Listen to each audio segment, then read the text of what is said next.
Hey, hey, hey. So glad to have you here. Happy Valentine's Day. It is Valentine's Day everywhere, I think. Everywhere except for the future, where in some time zones it's tomorrow. But for those who are still in today, happy Valentine's Day. Welcome back to the Iron Sharpens Iron Summit. This year, we are focused on minding your business, and your business is you as well as your actual business, your corporate world, your ministry, your small business, your solopreneur, your freelance work. All of those is your business because you have one you, which means you have one life, and it all goes together. Today, we're going to focus on creating offers that people cannot resist, that everybody will be glad to have and will be looking for. And I'm so excited. I'm super excited because our guest tonight is somebody who's very, very close to me. He has written 4 books. He has a branding and marketing agency. He has been known as the brand artisan. He works with nonprofits and help them be profitable to conduct their mission. And he is a marketing genius. He also happens to be very, very close to me because he's my brother. I want you all to put your hands together and welcome to the stage Joshua Uwe'l. I'm going to bring him in right now. Thank Hey, you. Thank hey, you. Thank you. Hey there. How are you? I'm good. How are you doing? I'm blessed about the best. Can't say much less. Okay, awesome. Well, I'm glad to have you here again with us. This is our third year doing this together, and you bring a different flavor. You bring a different level of expertise, and but for those who may not know you and may not have ever met you or heard your story, I want to first ask you to just tell people a little bit about who you are, what you do, all the things. It's a long list, but let them know who you are, who we have here to answer questions and help us today. Sure. I'll tell a little bit about my origin story. My name is Joshua Uwe'l Hargrove. My brand name is Joshua Uwe'l. I go by Joshua Uwe'l just because I think it's kind of fun. It also shows my little renegade spirit. My origin story is pretty really simple. I went to college to go for criminology. After my second year, I realized that for me, criminal justice was not my thing when I saw a dead body and I had to take pictures. So I went back and decided that marketing, I have a big mouth, I like to talk, and I'm a bit persuasive. Did that for after I finished school. I started working for working within higher education, helping with through dentistry. I was able to help launch a website that brought in more than 20,000 brown and black people into the field of dentistry. After doing that, left, decided that you know what, I'm a little too cool to be working with the school. So I ended up uh, jumping out on my own and getting into the fashion industry. I spent several years in fashion, and then that led me into working within entertainment. From that point, I started working with artists, and I realized that when working with artists, a lot of times they have a vision, but they really do not have a brand, right? So I started working with them, helping them create a brand, not just as I publicize them, but also helping them solidify themselves within their market. Did that for many years. Loved the work I did. I was able to work with everyone from Fantasia down to Patti LaBelle. For those who from the DMV, Wale, I've been blessed to do several national campaigns with VSOP, Gucci, and a lot of other great entities. But I realized there was something higher for me, about something I wanted to do greater and bigger, right? So when I end up walking away from that again, and this is all important, right? Because all this works towards what I do now. I transitioned into working with nonprofits. Why? Because I realized that most nonprofits serve the greater community. And the greater community, I mean us black and brown folks. But they need money. Now, what does that mean? 37% the of the employees around the world work in the nonprofit sector. That means that we need to be able to fund them. We also need to be able to fund projects that help build our community, to help push us towards to be greater. For that way, those who look like me, sound like me, can be able to have a similar career, do something even better with their lives. So at this point in my life, I am pretty blessed to say that I am building the kingdom of God, building the community, and also doing it in my cool, renegade, and fashionable way. So that's a little bit about who and what I am. You all are in for a treat because he is a renegade. He is a true creative and he's multi talented. Tonight, we're going to talk about, like I said, creating offers and all of the thinking and planning and strategy that goes into that. Because it's not just I've got an offer, as I have learned working with him. It's not just I got this thing I want to do. There's a whole lot more that goes into it. I see there are 6 people who are with us tonight. If you are there and you're commenting, let me know. Let me know. I see some folks who are in the building. They're already cutting up. Oh Lord. Let me just say hi to some folk because they already out here cutting up. Here we go. David Hunt, talking about first. Mr. Hunt, Mr. Hunt. Hey, sir. And phenomenal woman, welcome to the show. Glad to have you. And you're Thank saying you, we Marie. ready? Yes, we are. Is that mommy? No, this is one of my dearest friends, Marie. Okay. We met in a group, and she's an amazing person. Awesome. Glad to have you here. We have moderator extraordinaire Frank Jackson with us. And thank you, David, for saying happy Valentine's Day to us. And I'm just looking. And hey, Tori, you should be in the lounge with us. I don't know what you're doing. All right. So we got a good group here. Hey, remember, Q colon, ask your questions, and I will get those questions to our guest tonight. And I'm going to start with some questions while I'm waiting for you to bring yours in to us. And the first question I'm going to ask, although I need to fix myself here, is thinking when you're thinking about an offer, whether it's for a nonprofit, for profit, whatever it's for, an individual, some kind of an enterprise, what are the key elements and things you need to start thinking about even before you think you have an offer, be it a course, be it an event, be it a concert, whatever it is, whatever that offer you're putting out, be it a service, a worship service, what are the key things you need to think about and plan for? Sure. So the first thing I say is understand your audience. Who are you looking to serve? Who do you want to know about your brand? Who you want to bring to your community? Who do you want to bring into your sphere of influence, right? I feel like that's important because so many people have great ideas, but not understanding who you're going to serve. Keyword is service. So we're all serving someone, some shape, form, or fashion. Sometimes it's service for the goodness of the good of God, it's service for money, is service just for brand recognition, but understand your audiences first and foremost, and then know when you know your audience, know that what their aspirations are. That's really important because when you know who you have and what they're looking to do, you can tailor your service or your offerings to them where it makes more sense. Because it's easy to create an offer that works for you, right? It's easy to say, "Oh, I get it," and your friends might get it, but does it really connect with the people that you truly, truly want to serve? And then understanding from that is then segment your audience, understanding the who, what, when, where, why, where do they live, what age are they, what their daily struggles are, how you can serve them, what's missing. So with the what missing is what question can you answer for them that will help them along their journey.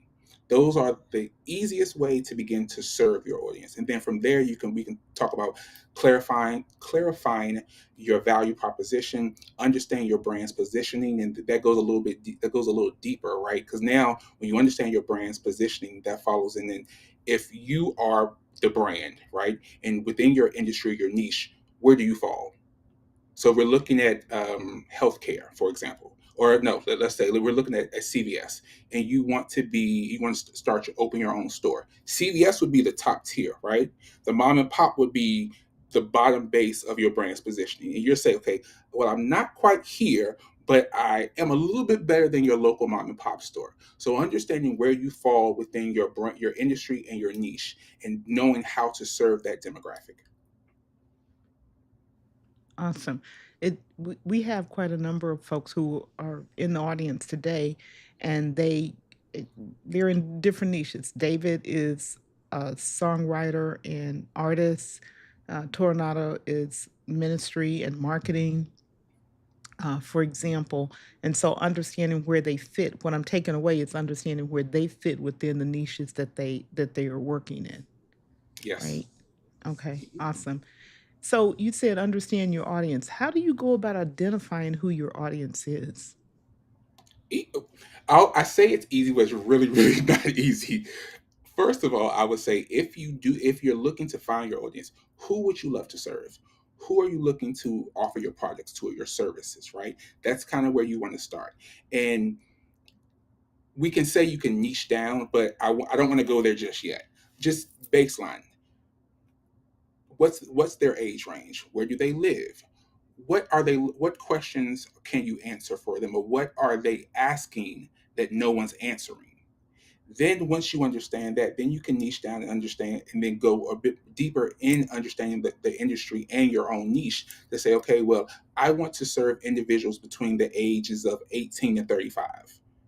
I want them to be college graduates. I want them to have at least uh, one corporate job, will have a corporate job. They work 9 to 5. They also like to hang out and do social events on the weekends. Niching down your audience helps you understand where and how to better serve them. So that way, when you begin to work with them on a one-on-one basis and you're getting their conflicts, you can then take that conflict and realize that if John has this conflict, then I'm pretty sure John's peers has this conflict. So how can I serve John and help John and help and use John as a mouthpiece to help me now spread my spread awareness about my brand? You said something key there. Mhm. Use John as a mouthpiece. Can you dig into that a little bit further and explain what do you mean by that? Sure, I'll use myself as an example. I have, as I do marketing, I do branding. I have never been one to really market myself. Why? Because I've always used my clients to be my mouthpiece. Edification will take you in rooms and write checks that you could never get to on your own. And when people understand how amazing you are by using literally borrowing borrowing their level of loyalty and their love for another person, they'll trust you as well. Trust is so important when you're building a brand, especially one that you want to be viable and to be around for many years to come. Awesome. And we do have somebody else who just slid in to say hello. Ravens Talk with Yolanda is in the building. Glad to see you, uh, Miss B. Glad to see you in the building. Um, we're gonna again. We do have a question, and I'm gonna hop to it. Let me hit the Sure. right buttons here. Yeah, I'm gonna try to hit the right buttons. Listen, I miss Mute Nation. We haven't had a mute We moment have in him. quite some So time. David Hunt asked. Mhm, He's going all in here. He's coming because I said the 4-time author here. mhm, Uh, David Hunt said, "Asked, can you talk? Let me go back. Can you sure. talk about the mindset to create a book?" And I Mhm. remember watching you literally as you were writing a book every day. You were like, "Don't talk to me. I'm gonna get this out." And Yeah. like it seemed like in no time flat, you got this thing out and it was published. Mhm. So we've got folks starting to slide in here in the lounge with us. So some of the rest of y'all can come on in so we can hang out and have a good time together. Sure. So talk about that mindset that you've had because you've done this multiple times now. Yeah. Sure. First of all, I'll say this: if you have any specific questions that you're afraid to ask, come to the lounge. I'll have no problem answering those questions for you. But to answer David's question, and I'll use myself as the example. I had to have a tunnel vision. And for me, I needed to answer a question that the child in me did not have. So there's a book of affirmations that I created for young adults, and it's meant to be worked like almost like a workbook. It's meant to be worked through with that child's father or some type of mentor, right? And for me, I created that was because as a child, I had an amazing mother. So my mother's on tonight. Shout out to my mommy. I love you to life. But also there was something missing about not having that male influence, right? So not having that man to show me how to do certain things, not having those words of encouragement or influence for them. So for me, I wrote my books from a place of what did I need as a child? What could have made me a greater person than God had already made me? And then from there, I locked in. I figured out what question I never had answered in my life, and began to answer it through my books. And even same thing with branding your niche, another book that I was blessed to write, that I think you have in front of you. Yes. uh, because we talk about, and that book was a baby of mine, because that book took me about 9 years to write, because everyone talks about being the brand. I'm a brand, I'm a brand, I'm a brand, but you're not global. So how can you niche down to a community, to an idea, to a perspective, and then become a global brand? So understanding where you are, who you are, and that was just the questions that I was receiving from clients. So I treat my clients like case studies.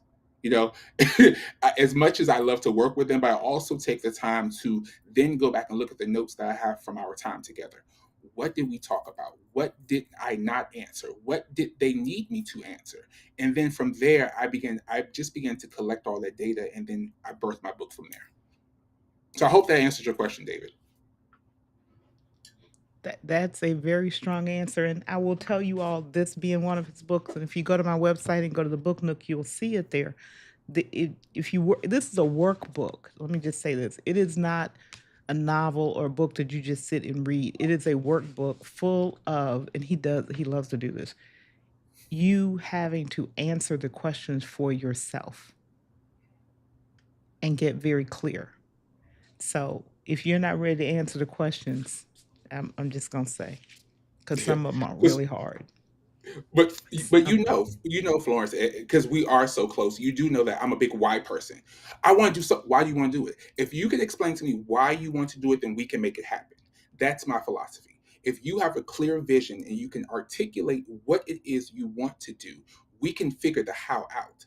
But most people have this lofty umbrella based idea, and they never really take the time to really, again, niche down to understanding the who, what, when, where, and why, or the brand identity of what they want to put out to the world. you just said a whole lot, because coming out here, I I I have heard so many people talk about all the tools and all of the things to do and make this and make that and create it. Very few of them are talking about that very central question: why and who? Who are you serving and why are you serving them? So that is very powerful. Thank you for sharing it. I hope you all are taking that away, because it's something that, for me, I believe I need, and I've been doing it because, just, full disclosure, he's in my ear all the time. So, uh, challenging me, and sometimes he makes me cry. Just saying. He does. Listen, and and anyone who knows me know that I operate from a place of love, but I also operate from a place of, if you want to do it, I'm going to make you do it. And sometimes that means pushing past your boundaries or your barriers. Because before I walked into this industry of nonprofit development, and even in entertainment, I did motivational speaking. So that kind of got me into where I was from the beginning. And I realized that if you want to motivate someone, you have to get to the core of what they're doing and why they're doing it. It doesn't matter how great it sounds, but when you walk away, are you going to live your brand? You and I talk about this all the time. We know people. We listen. I'll let you guys into some of our personal conversations. We know people that have great ideas and great brands, and they want it to be something, right? But what happens is they don't live it out. Like, anyone who knows me know that I am a consummate creative. If I am not creating something, I am dragging my head. I feel sick to my stomach. I have to birth something, if not once a week, sometimes every day. And if you look at me now, it's even in my jewelry. I have to express myself. So I love people that live their brand. They live that brand identity. Part of their brand identity is part of their own personal DNA, because no matter where you are, that will emanate from you, and people will be attracted and want to work with you. All right, y'all. If you got more questions, please get them in. So I'm gonna ask you to share an example of a successful offer that you created and brought to market? And I'm going to say not one of the books, but something else that you, because we've talked about that, and we'll get into. I want you to tell everybody what those books are. But something else you've birthed as an offer, and like what your process was going through that and getting it to market, and then having it be successful in the market. Sure. I will use kind of the what I'm doing right now. There's a organization or several organizations I've been working with, but one in particular, they had a memoriam online. Their website had not been touched in more than 9 years. They had little to no funding coming in. Let's say they were probably bringing in less than $30,000 a year to operate the organization, having to revamp that entire brand of their organization and take them from a $30,000 to $30,000 a year organization to more than a $500,000 a year organization to now we're touching almost $2 million a year. It took concentration to understand what was missing, and what was missing was the brand's viability, two, social engagement, three, the heart of the organization, because we forget how important it is for your mission, your vision to elevate over time. There should be progress in what you're doing and how you're doing it. And when people see you progressing, they don't mind supporting you. They don't mind putting dollars behind you when they understand that there's something bigger that you've attached yourself to. So for me, working with this one particular organization, um, the greatest thing that we could do to help birth them was to help them understand that they were not dead. Now that seems kind of small. It's like, well, it's easy. They're not dead. Of course they're alive. But the brand itself had died. Everyone looked at them as though, oh, these were people of the past. They had no current voice. They had no current ideas. That they weren't. They didn't have a position within the market where people want to hear from them. So being able to take my talents and amplify their vision and their mission has been one an amazing thing to watch, but two, to see how successful it's been to take something that was once dead and then put a resurgence in it. Mm, strong, strong, strong, strong. Uh, as you're creating an offer, how do you approach clients and helping them figure out their pricing? Right? You just talked about an organization. Now, when I say this, my brain is thinking those who are putting something in the market that they're directly selling, but it may not be that. It could be you're looking for donors. Mhm. So taking pricing in a broader sense, whether it's B2B, B2C, or donors, Mhm. working through helping to figure out pricing out that offer. What's your process with clients? And what should That- clients be thinking about when they come to you for help or someone who does what you do? mhm. So that's a loaded question. So let me see if I can break it down. So to your point, your offer is what you want it to be. And I say that because the offer, and I load it in the best way. So load it in the best way, meaning that I could take a people look at an offer to, like you say, as a service, right? But the offer really is, what are you offering the community? What are you offering the public, right? Sometimes it is your voice, and sometimes your voice can demand a high price point. If you're someone that has a clear vision, a clear view, and you can articulate that, that's an offer that you can put into the atmosphere. Now when it comes to developing a offer for a client of mine, I love to have, again, it's my why conversation. So what do you want to do? Okay, so let's think long term. I know where we are, but where do you want to go? So we walk through that conversation, right? Then once I know where you would like to go, let's put a dollar sign on it. So this is also why it's important to know your industry. Because what we can do, we have a tendency to underprice ourselves. Now, very few people, I ain't gonna lie, yeah, put your hand up, please. Anyone, Frank, no, Frank is your best friend. Frank knows this. It's easy to underprice yourself because you think many. I'm not gonna say you specifically, but people tend to think that, oh, well, no one's gonna think I'm worth this. Well, if you stick your chest out and you say it with confidence, you're worth every dollar that you say you are. So pricing yourself is all about confidence and and also what can you bring to the market that's missing. So what do people need to hear? What do they need to see? What questions are you answering? And once you know that question, you charge for it. Because now you're the author of that answer, right? So once you have the answer, they have to pay you for it. Do we have more questions? No, I'm just showing you what Tora. Tora, I'm a throw her in the waiting room. She in your. Miss Tora, I love you already. That's hilarious.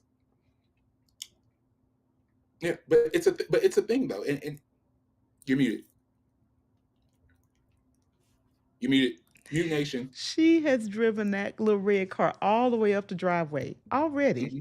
Thank Hmm. you, man. But it's important, and and I'm not gonna pick on my sister because I love your life, but that's with anyone, right? We can underprice ourselves, and I would say this for myself for years. You know, I never toot my own horn because I feel like why am I gonna toot my own horn? So I make space for other people to do that. So that's why I say for me, edification is so important. So before I talk pricing, someone has edified you to me. So now when I come into the space, I am immediately the expert. I'm the one that you want to know, right? So now that you know of me and people have spoken so highly of me, so when I come into the room and I show you that everything they said to be true, when I put my price on the table, you'll understand why you're going to pay that. Strong. And I know we both have been through learning the power and the necessity for edification. Mhm, Third party is so much stronger than first party. We mhm, know this. mhm. We absolutely we learned that a long time ago. So since it's Valentine's Day, I'm not gonna keep people here all day. Mhm. Um, y'all, what's happening? I'm not in the chat What's tonight. I'm missing so much. what's I'm usually in happening? the What is happening here? chat. Miss Florence, you've been It's called Florence out. being What called like out. are we? It's this is I Valentine's Day. love it. Y'all supposed to be I showing love me it. love. Well, is I this love pick on it. Florence I night? love it. No, it's never pick on Florence night. But I will say David this. Go ahead. David says Space. But what that does say is that the people that are in your community, they see that you have a higher value than even you see for yourself. Which is that right there is powerful. That's the most powerful thing, because when they think that you're worth more and they see you deserve more, why are you shortchanging yourself, young lady? hey, Huh? Well, I can't see the chat, so I got to pick on somebody.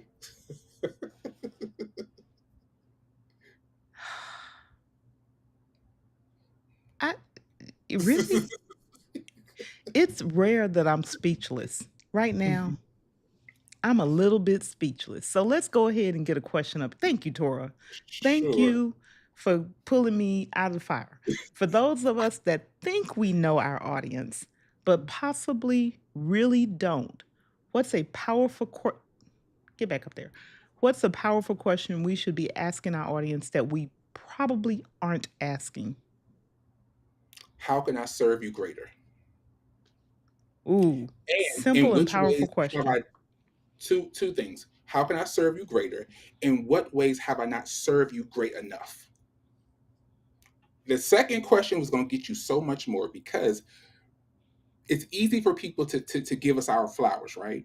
But if someone is part of your community, they're part of your inner circle, they're part of your family, and you're looking to expand and to elevate and to grow, you want them to tell you, what am I missing? You've seen me grow, you've seen my progression, you're watching, you're part of my growth. So how can I serve you greater? And also, what haven't I done to serve you at the greatest point possible? And don't be afraid. I tell everyone, you have a community, you have a following. Find those people that are engaging with you on a consistent basis. Pull them to the side. I think you and I had this conversation. Be the student. Allow them to tell you how great you're doing, and in their opinion, what's missing. Because once you find out what they think is missing, then guess what? You can create the tool to serve them. But here's the thing, you're not only serving them, you're allowing them to take your tool to now their communities and edify you about what you created, what was missing. And now it's a trickle effect. So you, I'm sorry, what was it, Miss Tora? So Tora, Miss Tora is working on something, and she's like, Florence, I need help. You go to her and say, well, listen, this is what I have, but also, how can I serve you greater? And after you served her, come back and say, you know what? Step one done. How didn't I serve you the best way possible? What was missing? Where did you find hiccups? Where did you have to kind of walk through the process and take your time and kind of break down what I gave you to kind of to fit you better, right? Now, once you have the information, you can now create a tool specifically for Miss Tora and her community. Because here's the thing, we all hang around like-minded people. So if she's in an industry, or she has a community that suffers from a similar thing, she's able to take that back to them and say, I know Florence, and Florence worked with me, and she created this tool, and this tool is so perfect for what we do. Now, what does that do? That opens you up to her entire community. She is now your mouthpiece. She's now your edifier, right? So now when they come to you, they're so excited. They've borrowed her enthusiasm. They've borrowed her love. They've borrowed her respect for you. So when they come to you, they're just ready to be serviced, and they're ready to grow. And whatever that takes, and whatever price tag you attach to that, is totally up to you. All right, Tori, you asked. Hopefully you got the answer that you needed. I hope I answered that She for you. holding up, she's holding up pads of paper. She over here writing. She she over here taking notes. I love it. I love it. I She love it. is over here taking notes. I love it. So, what are some mistakes that we want to avoid as we are building our small enterprises, our small business enterprises, in some cases, big, medium size, whatever size? What are some mistakes in this creating offers space do we want to avoid? We've talked about, learn your audience, edification, a host of other topics. But what are the things we want to avoid? Staying in your lane. Know your lane, but be willing to stretch outside of it. Because here's the thing about it, what most people do not get is that no one person uses one tool for one thing in their life, right? I'll use Evernote for example, because I was anti Evernote for the longest time, and anyone who knows me know that I will edify Evernote and then attach your name to it, because I did not see it in a way where it could fit my creative way of thinking, right? You and I use it to share documents. We use it to share a lot of different things, and we go back and forth, right? To do lists, everything.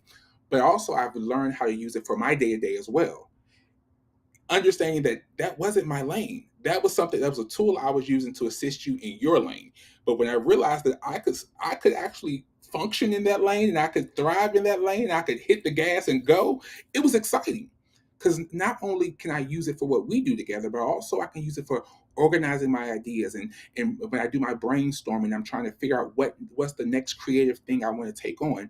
I use Evernote for that. So understanding that it's okay. You should know your lane, but be willing to stretch outside your lane too. And there's also with your audience too, because it's great to know your niche, but there's always someone over from that's on the other side peeking over, trying to see what you're doing, to see if what you're doing can work for them. Welcome those people into your circle. Allow them in, and as much as you're going to need to help instruct them to understand your lane and your tools and what you do and how you do it, you will learn so much more about yourself as well, because they're going to push your boundaries. And most leaders, they understand the value of being pushed and being uncomfortable, and understanding that, listen, I knew this at 5:55 p.m. The time I was born, by the way. I knew these things to be true at 5:55, but by 6 p.m. something new has come out. The next day, there's a new tool. There's a new way to use it, And it may not be part of what my community of what I do, but there's someone who's using this in a different way. And let me talk to them. All right, Miss Tora got another big question up here. Yes, Miss Tora. What's your take on scarcity and urgency? Do they still work, or is there a better way to create demand? Ooh, good question. Good question. I like that one. Good question. Scarcity and And urgency does urgency. it does work. It does, it does, it does. But here's the thing about scarcity and urgency. You have to have a mindset with it. You have to be able to say, listen, I have 5 available offers. I'm keeping my offers open for the next 20 minutes. If you want to get in on this deal, I have a $500 offer for $199.99. I'm keeping it live for 5 minutes. I don't care if no one signs up. In 5 minutes, you kill the offer.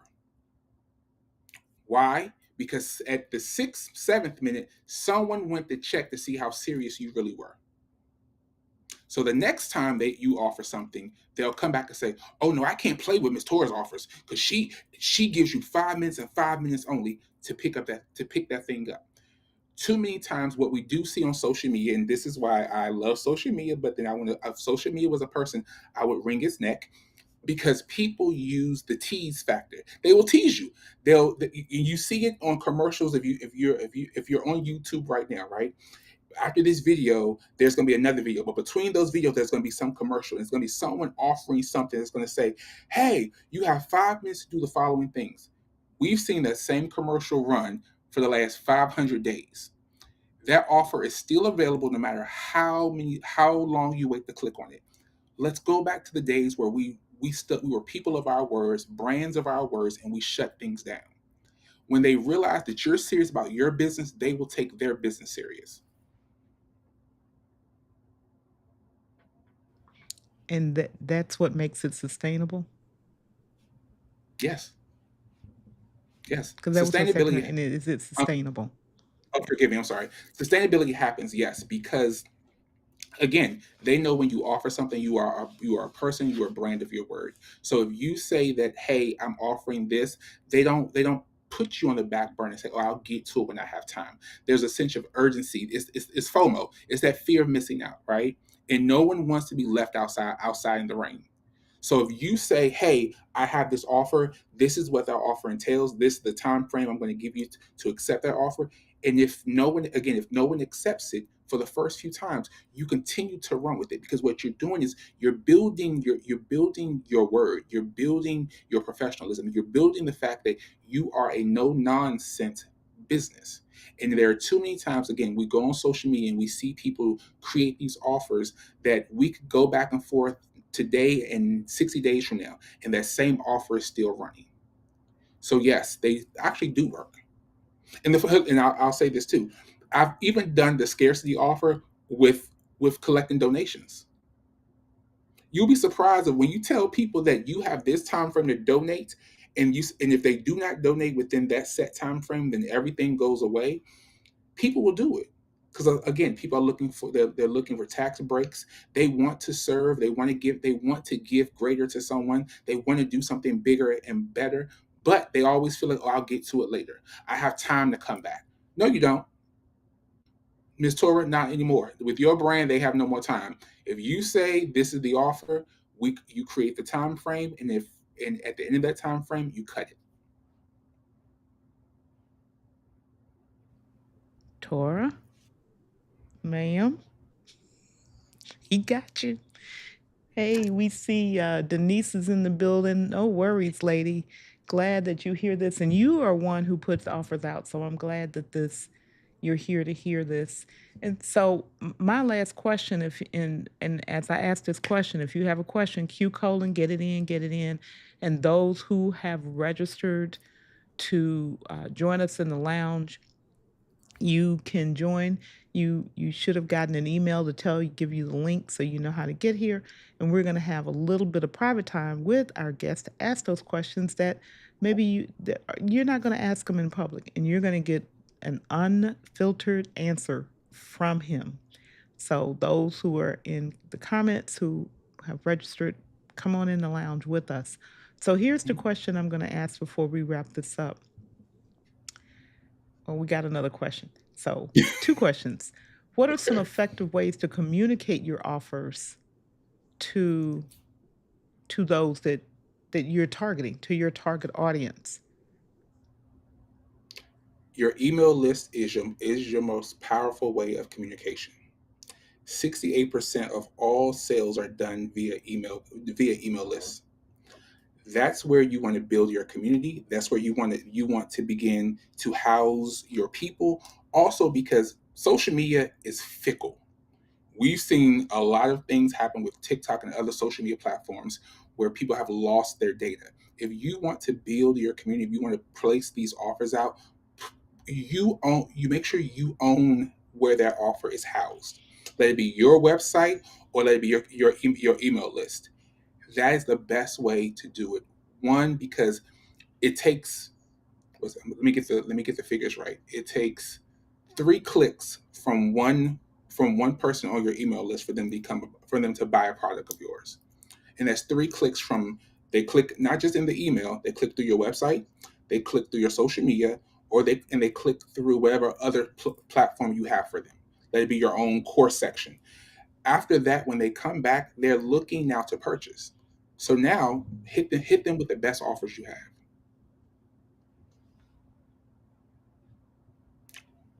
It's internet. All right. And so the question we have from this is our last question, unless I see one roll in, is how do you create a sense of urgency that feels natural and compelling rather than forced or gimmicky? Ooh, that's a good question. Your your brand's tone, the tone of your brand is so important. So I'm going to try to answer this as general as possible. Miss Tora, come see us in the lounge. I can be more specific. Um, She it's is one in of here those. with us, so you can answer her in more detail in the lounge. Okay, perfect. So it's one of those things where I always say, lean on your brand's under your brand's voice.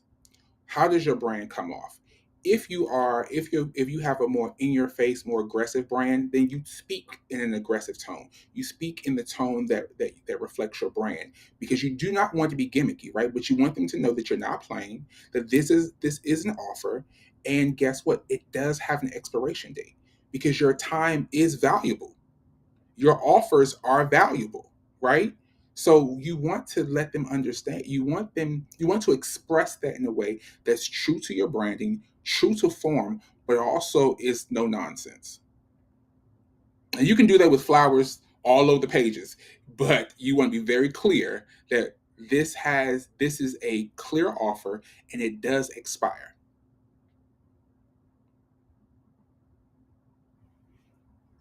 All right. Muted. Nation. If you want to get to the lounge, Frank has put the link in chat. Click there. You'll immediately get an email. You can come on in if you have not registered. If you registered already, you already have the link. Come on in. Glad to have you all with us this evening. I don't see, I want to just welcome Mike Flemings and thank you for the happy Valentine's Day greeting. That's very kind of you. And my friend, Miss Inanea, so glad to have you. Come on back in, young lady, because you be dropping some gems back here, telling people what they need to know. Um, I'm just double checking and making sure. And this is funny. The emotional CEO, hello, even though you're not in the comments. That's because he on the screen. I That's because he on the screen. love And David. He's I'm awesome. so proud of you, best friend. This was great convo. Yes, it has been, and I appreciate you all. But what I'm going to do is I'm going to let you all know if you want to reach out to Josh for his services, you can email him. Frank will put the email address in chat. You can reach out to him directly in email once that drops in. That's the best way to connect with him, and he will be glad to help you. And then I'm going to ask you to do two things. Josh, and take us out of here, and then we're going to be in the lounge having that private conversation. One, I want you to share with the audience here and those who are on replay, and thank you for the replay. A little bit more about your books because you have written four and published, and four have been published, and then last minute insights that you want to share about creating offers, and then we're gonna go home. Sure. So, I just want to thank everyone. It's been a plum pleasing pleasure this evening to sit with you, to answer your questions, and to also to support my sister this evening and be a part of Iron Sharpens Iron.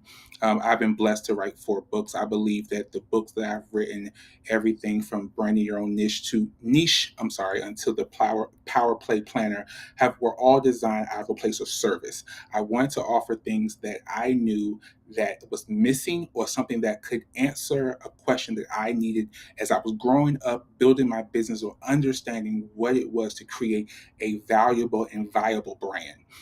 The best nugget I can leave you all with is serve. Serve from a place of power, serve from a place of peace, and serve from a place that will add to your paycheck. This is why this moment is so important, because Florence has been able to bring me to you all, get any questions that you need answered for free.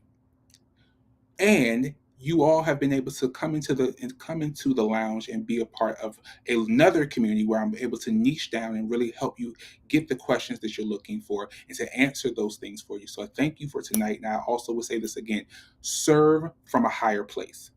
Thank you.